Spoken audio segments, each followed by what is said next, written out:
چلیے بسم اللہ الرحمن الرحیم۔ ہم تمام یقیناً آزمائش کے ایام سے گزر رہے ہیں۔ ساری دنیا ایک بڑی مشکل سے دوچار ہے اور وہ کسی سے مخفی نہیں ہے، اور اسی کا نتیجہ ہے کہ آج ہماری کلاسز براہ راست ہونے کے بجائے آن لائن ہو رہی ہیں۔ یہ جو حالات ہیں ان حالات کے بارے میں کچھ باتیں کہنے کی مجھ سے خواہش کی گئی، تو اس لیے میں ایک 10 منٹ کے لیے ان حالات کے بارے میں کچھ باتیں کروں گا، اس کے بعد پھر ہم لوگ اپنی سبق کی طرف آئیں گے۔ کرونا وائرس جیسا کہ ہم سب اس بات کو جانتے ہیں کہ پوری دنیا میں بڑی تیزی کے ساتھ پھیل چکا ہے اور ساری دنیا پریشان ہے۔ اس کے جو اثرات ہیں وہ ہر طبقے پر ہوئے ہیں اور ہر شعبے پر ہوئے ہیں، دنیاوی شعبوں پر بھی، یہاں تک کہ ہمارا جو دینی عمل ہے وہ بھی متاثر ہوا ہے، اور کئی مقامات پر مساجد بند کر دی گئی، وہاں جمعہ اور جماعت کا اہتمام نہیں ہو رہا، اکثر جگہوں پر پھٹان ہو رہی ہے۔ یہ جو صورتحال ہے یقیناً ایک مسلمان کو کافی تکلیف پہنچانے والی ہے۔ مسلمان کا دل یقیناً دکھتا ہے، اسے درد محسوس ہوتا ہے جب اس حالت کو دیکھتا ہے۔ وہ لوگ جو جماعت کے پابند تھے، جمعہ کے پابند تھے، وہ تو یقیناً بہت تکلیف محسوس کر رہے ہیں، اور وہ نوجوان جو کہ جذباتی ہیں، اگرچہ کہ وہ پابند نہیں تھے لیکن ان کو اس بات پر بہت غصہ ہے، وہ اس بات پر بہت ناراض ہیں کہ کیوں جماعت بند کر دی گئی، جو بھی ہوگا وہ اللہ کی تقدیر ہی سے ہوگا، وغیرہ وغیرہ۔ تو ایسے تمام حالات میں ایک مسلمان کو یہ سوچنا چاہیے کہ اللہ تعالیٰ کی تقدیر کے تحت جو حالات پیش آتے ہیں اس میں انسان کا کوئی عمل دخل نہیں ہوتا۔ اللہ تعالیٰ کی تقدیر سبب کے مطابق ہوتی ہے ہمارے لیے، اور انسان کا باہر نکلنا، ملنا جلنا اور ملاقات کرنا، یہ جیسا کہ ماہرین کہتے ہیں اور یہ بات ثابت ہو چکی ہے، یہ ایک سبب ہے، یہ ایک سبب ہے، گرچہ کہ اللہ کے حکم سے ہوتا ہے۔ اللہ کے حکم سے یہ سبب کام کرتا ہے اور پھر یہ مرض دوسروں کو بھی لاحق ہو جاتا ہے۔ جب یہ ایسا سبب ہے تو ایسی صورت میں ہمیں ظاہری طور پر جو دینی نقصان ہو رہا ہے اس میں ہم معذور ہیں،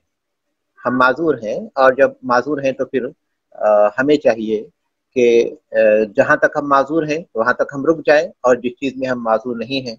اس چیز میں ہم اللہ تعالیٰ کی عبادت کا اہتمام کریں۔ ظاہر ہے کہ ساری دینداری صرف یہی نہیں تھی کہ ہم مساجد میں جا کر جماعت کے ساتھ نماز پڑھتے تھے،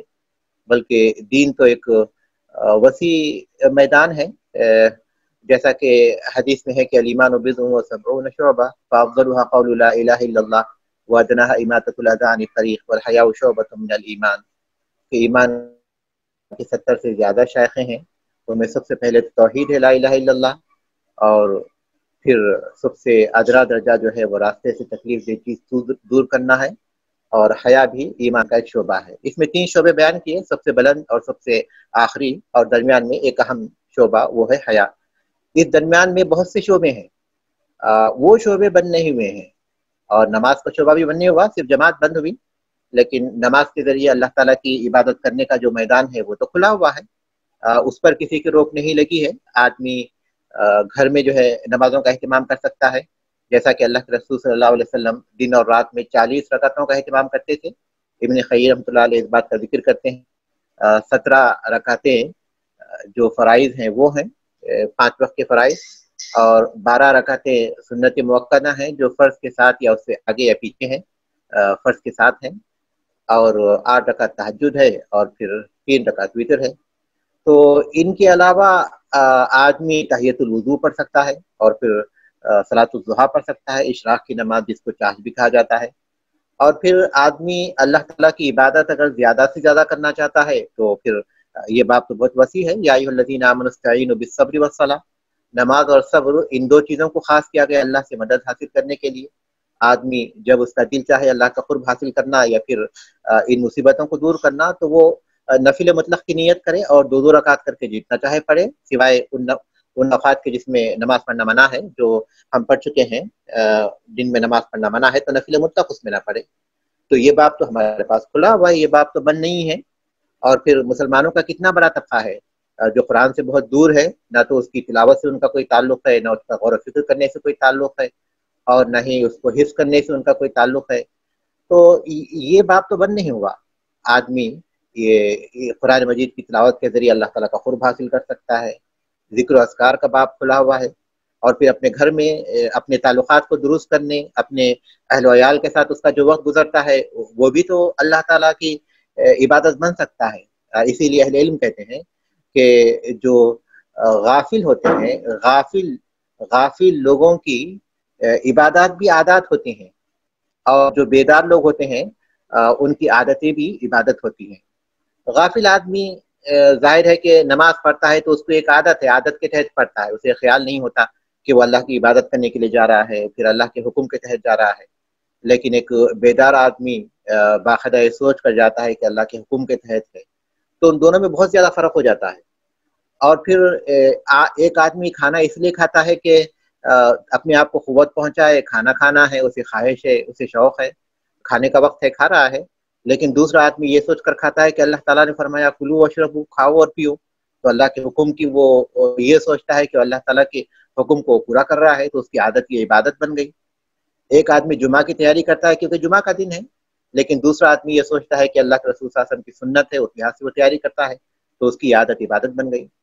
تو اس طرح ہمارے گھر پر جو ہماری عادتیں ہیں، ہم اپنی نیت کے ذریعے انہیں عبادت بنا سکتے ہیں۔ تو بہرحال یہ جو فرصت کا وقت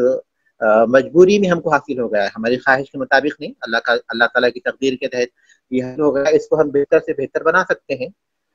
اور بہت سی ایسی چیزیں جو ہم مصروف ہونے کی وجہ سے نہیں کر سکتے، وہ ان فرصت کے اوقات میں کر سکتے ہیں۔ مشہور حدیث ہے صحیح بخاری کی کہ نعمتان مغبون فیہما کثیر من الناس الصحۃ والفراغ، دو نعمتیں ایسی ہیں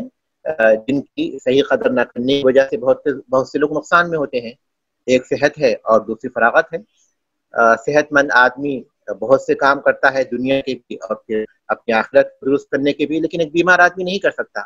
آج ہمارے پاس صحت ہے، یہ موقع ہے، تو ہم کو چاہیے کہ اللہ کی اتنی عبادت کر لیں کہ ایسا نہ ہو کہ بیمار پڑ جائیں تو اس کے بعد سوائے حسرت کے ساتھ ہاتھ ملنے کے سوا ہمارے پاس کوئی چارہ کار نہ رہے۔ اور اسی طرح فرصت ہے، فرصت کے لیے تو بہت سے لوگ ترس جاتے تھے،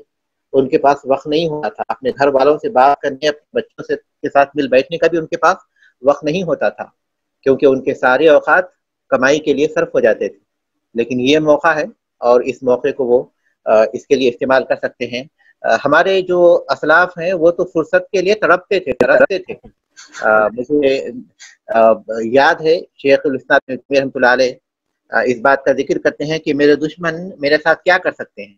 اگر وہ مجھے قتل کریں گے تو یہ شہادت ہوگی، اگر وہ مجھے شہر سے نکال دیں گے تو یہ سیاحت ہوگی، اور اگر مجھے وہ جیل میں بند کر دیں گے تو یہ تو تنہائی ہوگی جس میں وہ اللہ تعالیٰ کی عبادت کر سکتے ہیں۔ ابن تیمیہ رحمۃ اللہ علیہ جیل سے جیل منتقل رہے عمر بھر، لیکن ہم دیکھتے ہیں کہ آج کتنی کتابیں ہیں جو ان کی میسر ہیں۔ ہمارے سلف میں سے کسی کے تعلق سے آتا ہے کہ انہیں کنویں میں قید کر دیا گیا، اس کے بعد جب انہیں نکالا گیا کچھ سالوں کے بعد، تو وہ 500 جلدوں پر مشتمل فقہ کے موضوع پر ایک کتاب لکھ چکے تھے۔ تو یہ تنہائی ہے، یہ تنہائی اگر انسان سوچ سمجھ کر استعمال کرے تو بہت مفید ہے۔ تو یہ جو فرصت ہے، اس کے ذریعے ہم سب سے پہلا کام جو کر سکتے ہیں وہ یہ کہ اپنی عبادات کا جو معمول تھا اس میں اضافہ کر سکتے ہیں، خاص طور پر نمازوں کے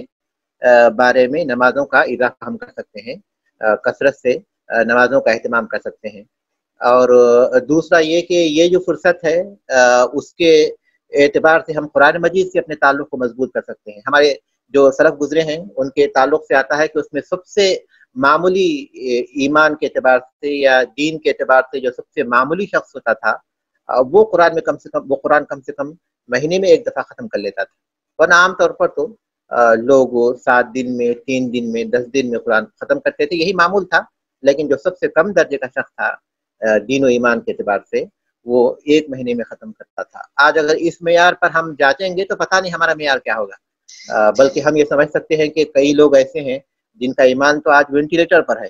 جو ہم نہیں جانتے